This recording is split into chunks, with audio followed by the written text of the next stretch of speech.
If you like our video, click the subscribe button to subscribe to our channel and get easy access to new content. To see our full suite of ad-free video courses and training materials, visit us at teachucomp.com. Each time you create an invoice or sales receipt that includes sales tax, QuickBooks enters the information into your sales tax payable account register. QuickBooks keeps track of transactions for all tax vendors using the same sales tax payable account.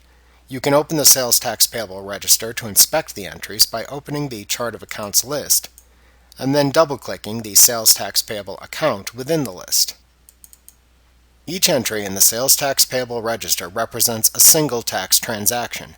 Taxes you record on invoices and sales receipts appear as increases to the account's balance, and payments you make to tax agencies appear as decreases to the balance.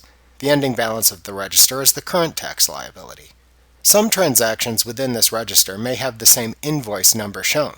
When you record two sales tax items in the same invoice or sale, often when using a sales tax group, the register makes a separate entry for each separate tax collected. Remember to click the subscribe button to see more of our videos. Get ad-free courses at teachucomp.com.